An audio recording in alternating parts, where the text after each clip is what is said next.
Bismillahirrahmanirrahim. Assalamu alaikum dear students. I hope you all are in good health. Today is the second lesson of chapter number 7 of physics, thermal properties of matter. And today we will learn about thermometers and temperature measurements. At the end of today's lesson, you all will be able to describe the relationship between the motion of particles and temperature.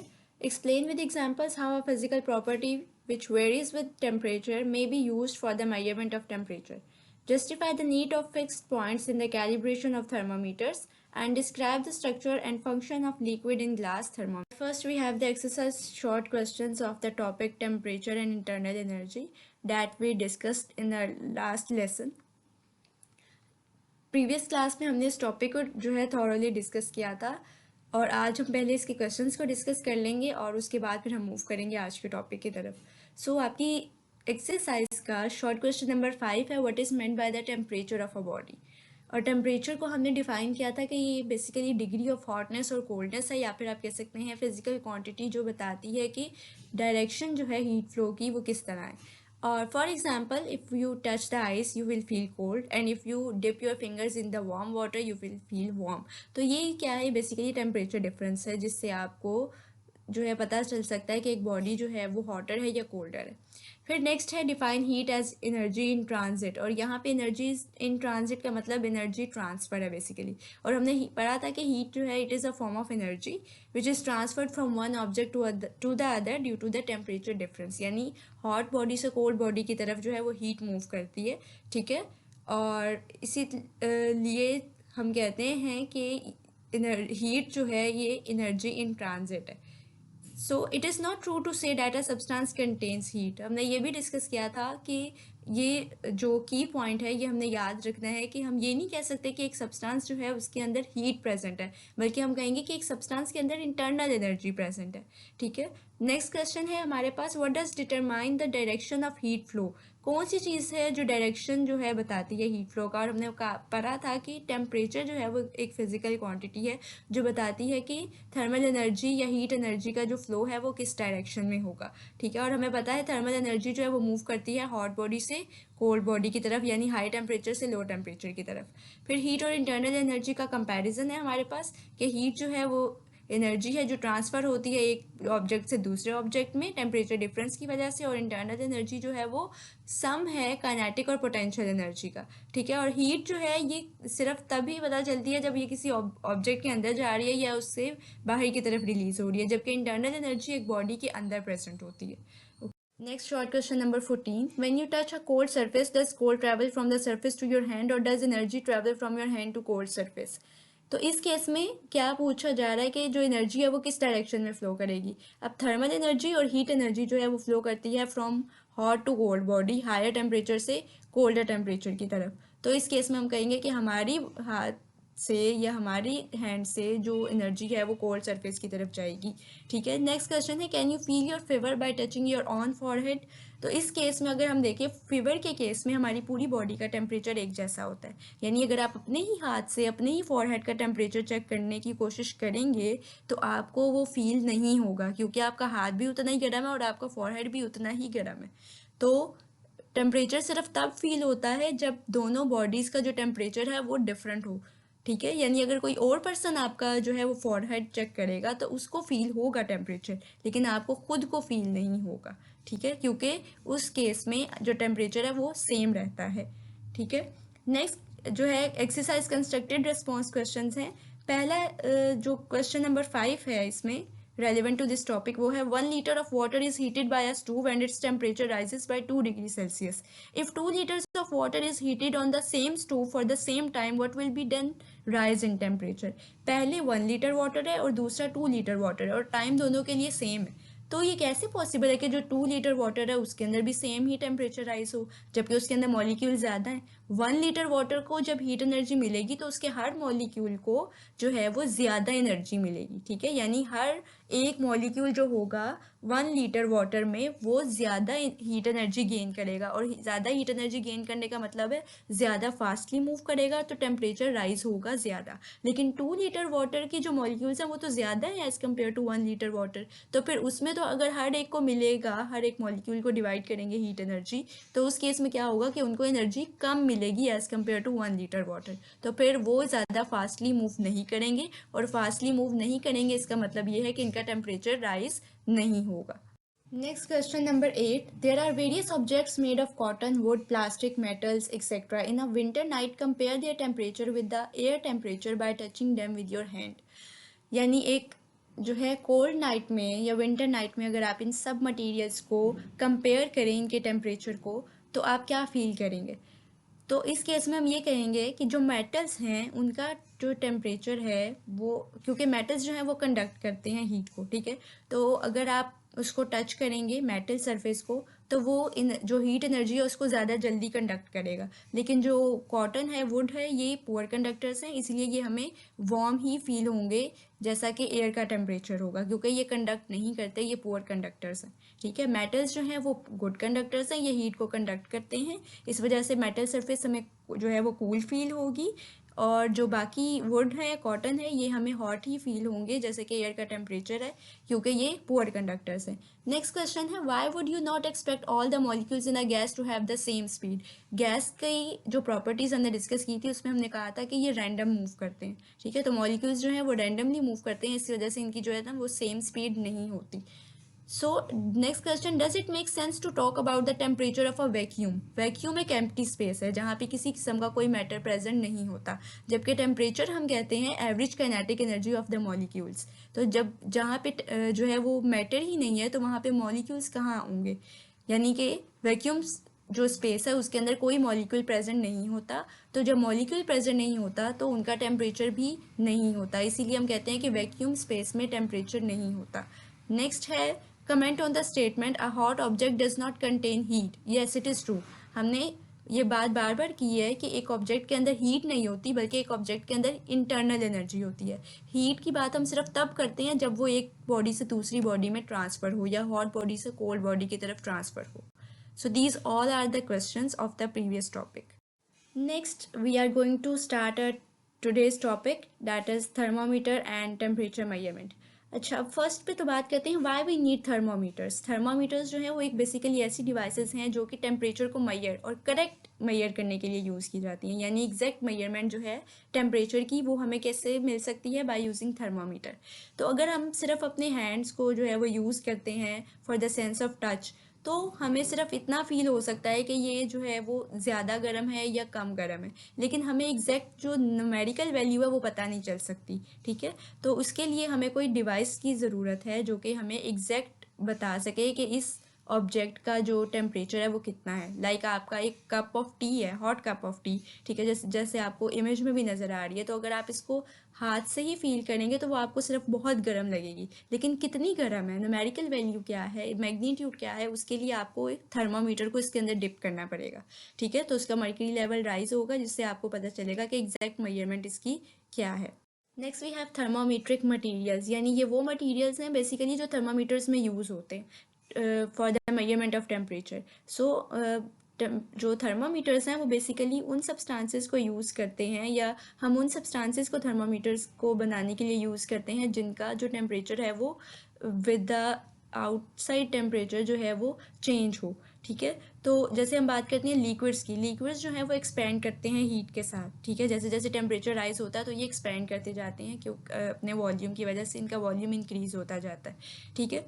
और first पे तो property आ जाती है एक expansion, यानी जैसे temperature जो है वो इंक्रीज़ हो तो ये एक्सपेंड करे, क्योंकि इनके एक्सपेंशन से ही जो है वो लेवल राइज होगा और हमें पता चलेगा कि टेम्परेचर कितना है। इसी तरह कुछ सब्सटेंसेस ऐसे हैं जो कलर चेंज कर लेते हैं अपना, ठीक है। ये अमूमन जो फॉरहेड थर्मामीटर्स होते हैं उनके अंदर हमें देखने में मिलता है कि वो टेम्परेचर जो कलर है वो ब्लू टू ग्रीन कर लेते हैं अपना।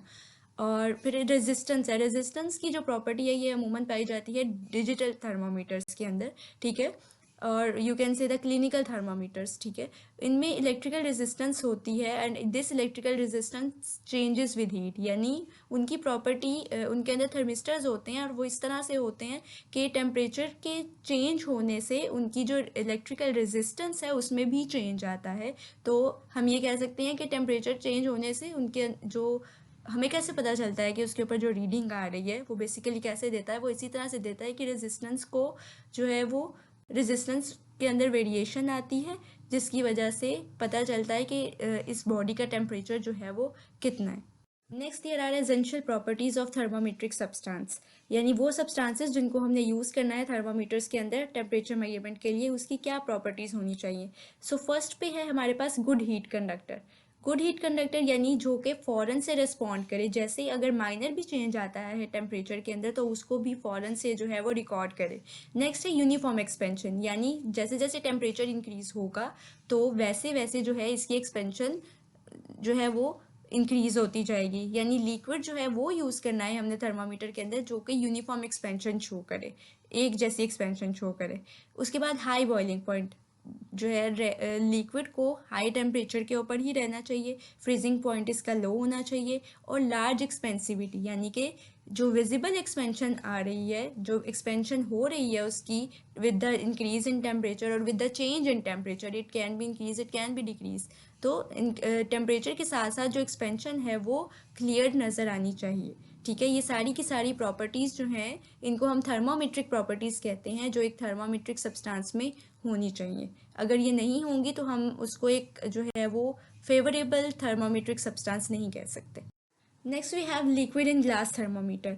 लिक्विड इन ग्लास थर्मोमीटर को हम मर्करी थर्मोमीटर भी कहते हैं, क्योंकि इसके अंदर कॉमनली मर्करी को जो है वो as a thermometric substance use किया जाता है। कुछ में हम अल्कोहल को भी यूज़ करते हैं, क्योंकि ये दोनों ऐसे सब्सटेंसेस हैं जो कि थर्मोमेट्रिक जिनकी जो प्रॉपर्टीज़ हैं वो तकरीबन बिल्कुल रिलेट कर रही हैं, जो कि एसेंशियल प्रॉपर्टीज़ होनी चाहिए थर्मोमेट्रिक सब्सटेंस में। और ये लिक्विड इन ग्लास थर्मोमीटर जो है ये एक नैरो ग्लास ट्यूब है, ठीक है, जिसके अंदर जो है वो मर्करी और अल्कोहल जो है वो फिल होता है within a sealed glass tube, यानी जो एंड क्लोज होता है अपने एंड से। Next we have the working of mercury thermometer. At first we are going to discuss its structure. आप देखिए इसके अंदर ये एक ग्लास ट्यूब है जिसके स्टार्ट पे जो है वो एक बल्ब सा बना हुआ है, ठीक है, और इस बल्ब के अंदर एक येलो कलर की जो है वो कैपिलरी ट्यूब है, थिन ट्यूब है, जिसके अंदर मर्करी फिल है जो कि रेड कलर से इंडिकेट हो रही है। इसके ऊपर दो स्केल्स हैं, सेल्सियस और फ़ारेनहाइट, और जो बाहर वाला जो स्ट्रक्चर है जिसके ऊपर जो है वो रीडिंग्स शो हो रही हैं वो है इसका स्टेम, ठीक है।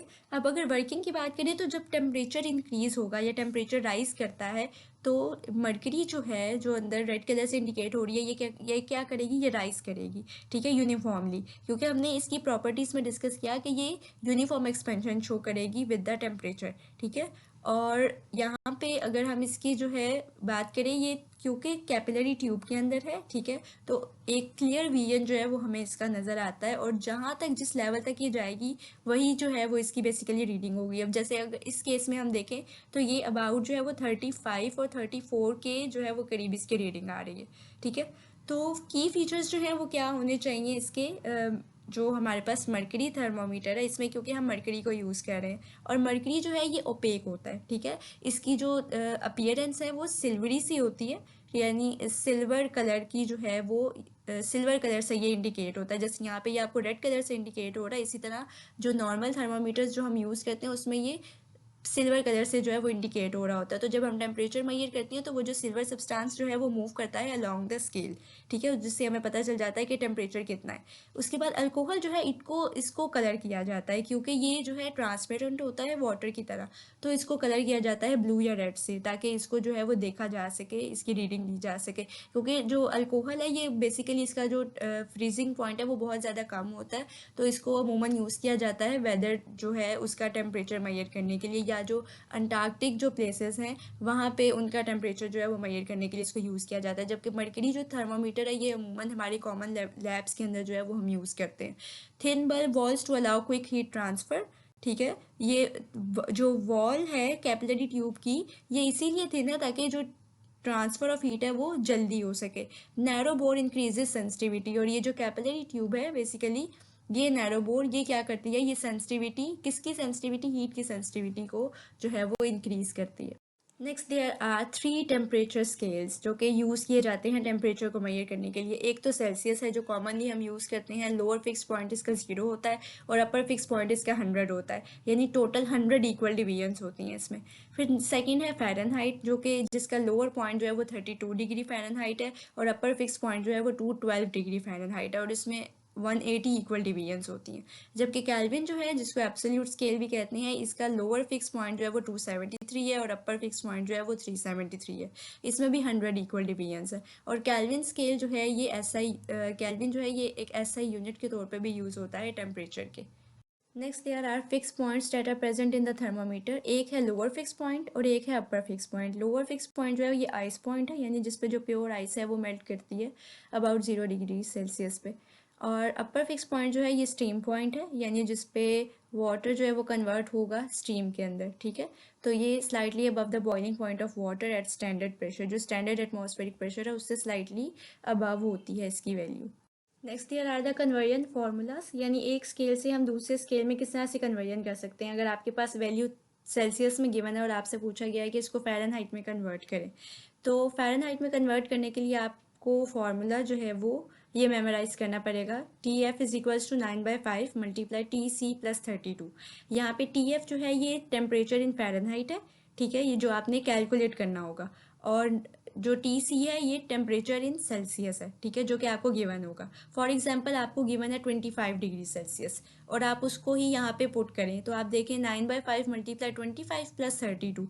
25 को आप पहले जो है वो 32 के अंदर ऐड कर लें और उसके बाद उसको जो है वो 9 से मल्टीप्लाई करके 5 पे डिवाइड कर दें, तो आपके पास आंसर आ जाएगा फ़ारेनहाइट के अंदर। उसके बाद फ़ारेनहाइट से सेल्सियस में जाने के लिए इससे ऑपोजिट केस होगा, यहाँ पे 9/5 है, वहाँ पे 5/9 होगा। और यही जो वैल्यूज़ हैं TC और TF ये और जो है रिप्लेस हो जाएंगी, यानी कि TF जो है वो TC की जगह आ जाएगा।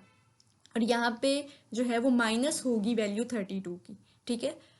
इसी तरह जो है आप जो है वो मेजर करेंगे सेल्सियस में, ठीक है, यानी अगर फ़ारेनहाइट से सेल्सियस में जाना है तो उसके लिए भी आप जो है वो क्या करेंगे, इसके अंदर सिंपली वैल्यू पुट करेंगे, 32 उसमें से माइनस करेंगे और उसके बाद उसको जो है वो मल्टीप्लाई और डिवाइड कर देंगे, पहले 5 से और फिर 9 से डिवाइड कर देंगे।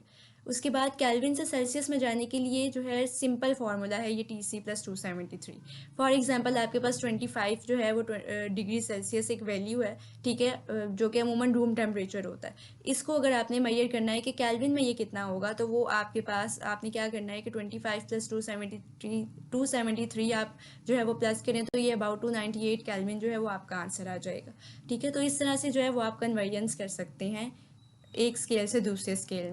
Next and the last is the absolute zero. Absolute zero basically ये वो पॉइंट है केल्विन स्केल का जिसमें हम कहते हैं कि मॉलिक्यूलर मोशन जो है वो बिल्कुल सीज हो जाती है या स्टॉप हो जाती है, यानी कोई जो मॉलिक्यूल है वो मूव नहीं करेगा, कोई किसी किस्म की जो काइनेटिक एनर्जी है वो इस पॉइंट पे उनके अंदर प्रेजेंट नहीं होती। और ये या तो ज़ीरो केल्विन है या बल्कि और या फिर हम इसको कह सकते हैं कि इट इज़ इक्वल टू -273, ठीक है। और इसकी वैल्यू जो है वो आपके सामने भी आपको नज़र आ रही है, -273.15, ठीक है, ये इसकी वैल्यू होगी। और कैलकुलेशंस के लिए जो है हम यूज़ कर सकते हैं -273, ठीक है, मतलब 0.15 हम ना भी लगाएं तो इट्स ओके। और लोवेस्ट पॉसिबल टेम्परेचर है ये, ठीक है, जिस पर हमने कहा कि हर पॉइंट जो मॉलिक्यूल है उसकी जो मूवमेंट है वो सीज कर जाएगी, ठीक है।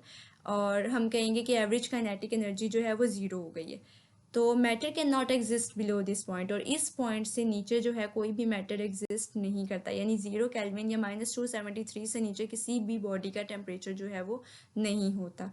So this is all about today's lesson. Next and the last is absolute zero. ये वो पॉइंट है केल्विन स्केल पे जिसपे हम कहते हैं कि मॉलिक्यूल्स की जो मूवमेंट है वो बिल्कुल स्टॉप हो जाती है, यानी कि वो मूव करना बिल्कुल जो है वो स्टॉप कर देते हैं। सो हम कह सकते हैं कि एवरेज काइनेटिक एनर्जी क्यों जो कि मूवमेंट की वजह से है वो 0 हो जाती है इस पॉइंट पे, ठीक है। और अगर हम इसके इफेक्ट्स देखें तो वैसे एग्जैक्ट वैल्यू जो है ये -273.15 डिग्री सेल्सियस के इक्वल होती है, लेकिन जो कैलकुलेशंस हैं उनमें ये इक्वल है -273 के, यानी कैलकुलेशंस में अगर हमने जो है वो मेजर करना है तो हम -273 ही यूज़ करेंगे। और ये सबसे लोएस्ट पॉसिबल टेम्परेचर है जिससे नीचे कोई भी मैटर एग्जिस्ट नहीं